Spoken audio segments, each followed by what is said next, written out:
Recently, I was reminded of some old discussion I witnessed in a forum about a certain scene from episode 22, and I remember things got pretty messy.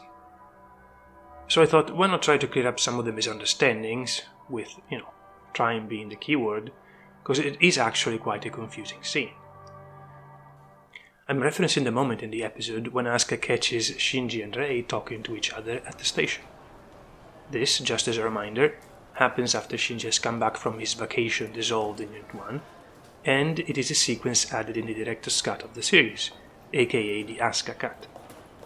So Asuka tries to call Kaji and fails to reach him, feels bad, nothing to report here. Only then does she notice Shinji and Rei and says, and here I more or less quote from the English Netflix subtitles, "He has spent a whole month absorbed into his Eva not too long ago, and look at those two, back together like nothing ever happened. I know I've lost, and to the likes of you." We don't care about the first stretch here, so let's get rid of it. The confusion concerns the second and third lines. Now, some people tend to think that what Asuka is saying is that Shinji and Rei were, and still are after the time skip, a couple. As such, when Asuka says, "I know I've lost," which is more like, "After all, I lost," and to the likes of you, she's referencing losing romantically to Rei in getting Shinji. This is straight up 100% wrong, no questions asked. First of all, even if Asuka felt that way, she would never admit it to herself. Remember, Asuka is consistently stuck in the second phase of tsundere, having feelings for the guy but not accepting it. She is far removed from phase 3, accepting feelings but keeping them to herself. Think Shikinami in 2.22. Second, when she says it, the shot closes in on Shinji, effectively excluding Rei. At this point, Asuka has been defeated twice over by Shinji. In Synchro 8 in episode 16, and on the battlefield in episode 19-20, against Zerwell. And this has completely destroyed her self-esteem, on top of ruining her already damaged relationship with him, filling her with resentment. Third, we cannot exclude the possibility that Anno is actually trolling the audience here, as Asuka takes a break right after saying "I lost," with Rei still being in the shot, as if to keep who she's referencing vague, right up to the moment where she says, "To the likes of you," Antananka, with the camera zoomed in on Shinji. But the idea of Asuka thinking of Rei and Shinji as a couple isn't baseless. In fact, in the Platinum booklet, which is a short episode guide bundled back in the day with the DVD box set of NGE, this scene is described as Asuka may think of Rei and Shinji as a couple or something similar. Now, you may notice the very vague way in which the writer expresses that interpretation, suggesting that they themselves weren't quite sure. Why is that, and where does the confusion come from? Oh, and it's also worth noting that in the other episode guide, Evangelion Chronicles, there is no reference to Asuka seeing Shinji and Rei as romantically involved. But anyway, let's take the second line. Look at those two, back together like nothing ever happened. Back together. Of course, this could mean anything, together as friends, together as lovers, but sticking to the English translation doesn't cut it. In order to understand the scene, we need to look at what Asuka says in Japanese. The expression she uses is moto no saya ni ozamaru. Sorry. This is a proverb, a Japanese saying, an idiomatic expression whose literal translation is to put back in the original sheath, in the original scabbard. Its meaning used to be military related, to reinstate a person to its former position. Over time, it has come to be used as a way of expressing making peace, reconciling with someone, getting back together with them. Used mainly nowadays for couples that have left each other, usually on bad terms, who end up reuniting. A sword back in its scabbard, if you know what I mean. But it can also be used to indicate reconciliation with friends or family. The question is, how does Asuka make use of it? This is likely what confused the writer of the booklet. Does it make sense for Asuka to think of Shinji and Rei as a couple or as having romantic feelings for each other throughout the series? Well, I personally believe it doesn't. So, let's dive into it. How many do you think are the instances in which Shinji, up to episode 22, talks specifically to Rei when Asuka is either within vision or earshot of them? Would you believe me if I told you that there are only 2, excluding generic in-fight radio talk? Now, maybe you shouldn't believe me, but I think I'm right. Episode 12. Shinji asks why, when Rei refuses Asuka's invitation to dinner. Episode 16, Shinji says, "Thanks, but I'm okay now," after waking up at the hospital. That is all. Not much for Asuka to go by. Still, let's take another approach to determine how Asuka feels about them. Episode 12. Asuka asks Shinji if he's not going to ask Rei why she pilots. Shinji responds that he has already asked her, prompting Asuka, feeling a tinge of jealousy, to tease Shinji about being close friends with Rei, which he denies, without embarrassment or overreaction. Not much of a reason for Asuka to mistrust Shinji, being that by this point they have known each other for around a month, and Shinji's relationship with Rei left such a small impression on her that this is the first time she teases him about it. But fast forward to episode 14. Asuka is lying on her bed wondering about Rei's identity and thinking of how Kaji and Misato tell her nothing, whereas Shinji knows nothing. Meaning she has reached the conclusion that Shinji isn't particularly close to Rei. Friends, sure, but not quite intimate. In episode 16, Rei does show to care about Shinji when he is trapped by the angel, but, in a somewhat limited, not very emotional capacity. It probably does lead to Asuka valuing Rei's feelings for Shinji more highly, still not enough to warrant thinking of them as romantic, though. But the most interesting piece of dialogue is found in episode 18. Asuka and Hikari are talking to each other. Hikari suggests that Toji may like Rei, as she has seen them meet in private on the rooftop of the school. Asuka's response is very eloquent. "Trust me, Hikari, that's flat out impossible. That girl is about 10,000 times worse than Shinji at getting along with people."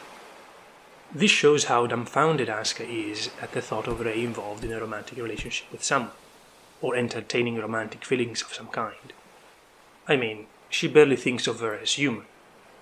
Furthermore, if Asuka felt that Shinji and Rei were an item or something similar, well, that would have been brought up right here to reassure Hikari that nothing was going on between Toji and Rei. And yet, between episode 18 and episode 22, there is no time for Shinji and Rei to grow closer or get romantic, as Shinji hurts Toji at the end of episode 18, then runs off in 19, only to come back and be absorbed for an entire month by Unit 1. Remember that the Motosaya proverb implies a romantic reunion of a previously split couple. If before episode 22 Asuka didn't see Rei and Shinji as a couple, there would be no such thing as a romantic reunion during the episode. Okay, so here are 3 possible explanations to the proverb referenced. Number 1, and simplest. Asuka is using the proverb with a friendly, not romantic connotation, either deliberately, as it is possible to, or because she doesn't fully understand its romantic implication. More on this on the 3rd point. Number 2. Asuka, at this point of the story, is very salty and prone to exaggeration. I'll spare you the period joke. It is not unusual for her to say things she doesn't actually mean. The idea that she would sarcastically and disparagingly refer to them as a reunited couple could very much be seen as one such exaggerated way of venting out her frustrations, triggered among other things by Shinji and Rei being friendly with each other, so jealousy, and by Asuka's own loneliness. Her own relationship with Shinji being ruined, and her obsessive fixation with Kaji having become purely a source of sadness for her. Shinji and Rei's socially dysfunctional chemistry gets overblown into romance by Asuka's self-hate. This in spite of her knowing full well there isn't anything romantic between them. It is more or less in the same ballpark to, let's say, Toji calling Asuka and Shinji a married couple, just because they get into fights. Or Asuka herself in episode 12 in relation to Shinji and Rei. To make another example, imagine 2 friends, girl A, guy A, getting into a fight for some reason. Now girl A knows that guy A is friendly with girl B. Let's say that girl A pushes guy A away, then she sees that he is spending time with girl B and says to herself, "Look at the lovebirds." Girl A, knows what she's saying isn't quite true, but the self-deprecative resentment that comes with jealousy, compounded by a helping of additional emotional distress, produces an insincere and sarcastic overreaction. Does it make sense? And what better time for Asuka to feel this way than when she has just failed to reach Kaji on the phone, being that Kaji and Misato are the very definition of a typical Motosaya couple. Number 3. She may not actually know the real meaning of the proverb. Remember that she is not Japanese, and the proverb itself is very metaphorical and not clear. She may have only learned the old meaning of it to reinstate one to its former position, aka to revert back to how things used to be, aka to be back to normal, without the couple friends connotation. It may seem a stretch, but Asuka has a spotty track record with proverbs in NGE. This is at least the fourth one she uses to illustrate a point. The first one, in particular, is meaningful, as Asuka actually misquotes it or misremembers it. In episode 9, she's expressing her objection to Misato's decision to have her live together with Shinji, and she says, "Males and females, past the age of 7, shouldn't share the same bed, sleep together." This one is from Confucius, except it isn't. The correct version of the proverb is males and females past the age of 7 shouldn't share the same table, the same seat, eat together, essentially. Her mind being in the gutter, she replaces seat, table with bed, eat together with sleep together. Remember how Asuka herself tells Shinji in episode 10 that she has difficulty recognizing kanji? But anyway, it's also worth noting that in the time of Confucius, people used to sit on thin mats, and it's also possible that she took, mat to mean mattress to mean sharing the same bed, in a sense, right? So there is many ways in which Asuka could have gotten the saying confused. Not to speak of the fact that I'm sure Confucius would have agreed with her about not sharing the same bed at the age of 7. And it's even more ironic that Asuka and Shinji are, at this point in episode 9, seated at the same table, actually drinking together. I have no idea whether Asuka actually thinks her bedridden version of the proverb is correct, or if she has her wires crossed in a skewered moment. The point is that she's not that knowledgeable.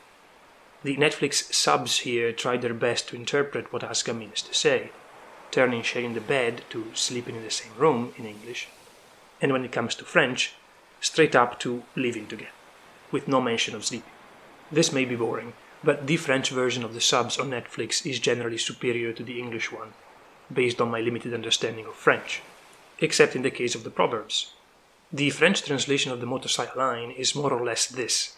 There he is, already having perfectly gone back to his usual self, or reverting back to himself, without reference to anything romantic. It is a very stretchy fit, not impossible, but very unlikely. And yet, just like the living together, it expresses the intention of the translator to convey more so the meaning behind what Asuka is saying than what she is actually saying. As if they thought it wouldn't make any sense for Asuka to think of Shinji and Rei as a couple, and in that respect, they are likely right.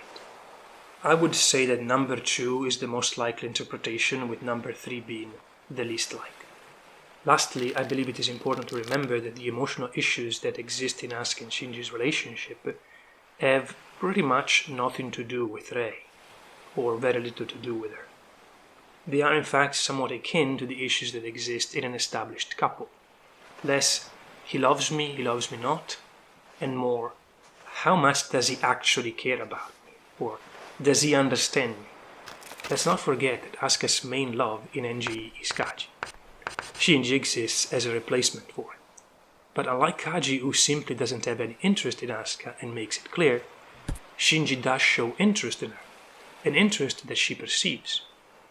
And not just an obvious and not very meaningful physical interest, attempted kisses and such, but also a more genuine kind when, for instance, he risks his own well-being to save her in the volcano. This creates a feeling in Asuka, one that she certainly wouldn't admit to herself, that Shinji may just be the one guy in her life who cares enough about her to make the effort of climbing her walls of Jericho, reaching through to her, understanding her, and rescuing her from her loneliness. But he doesn't. He betrays that feeling by being dense and lacking any real initiative, like in the case of the kiss. He doesn't do it on purpose isn't an excuse, because if he truly cared about her, at least the way she needs him to, he would have made more of an effort. Selfish? Definitely, but understandable considering Asuka's conditions. And betrayed feelings and expectations hurt even more than being straight up rejected, as is the case with Kaji. Look, don't get me wrong, okay? Asuka is not waiting for anybody to rescue her. She is fighting with all her willpower against the idea of requiring other people. She doesn't need anyone, that's what she likes to believe in. But deep down, there exists a little child who is in dire need of love, help, support, comfort, that wants to be understood, and it is that part of Asuka that is waiting to be rescued. Just to make things clear, Anyway, these are the issues that facilitate the breakdown of the relationship when Shinji surpasses her as a pilot. Rei doesn't really figure in them. It's not that Asuka believes Shinji cares more about Rei, or that he is suddenly helpful and perceptive when he is together with her, but more so that Rei, the doll who would kill herself if ordered to, has no needs of her own. Shinji no support to provide.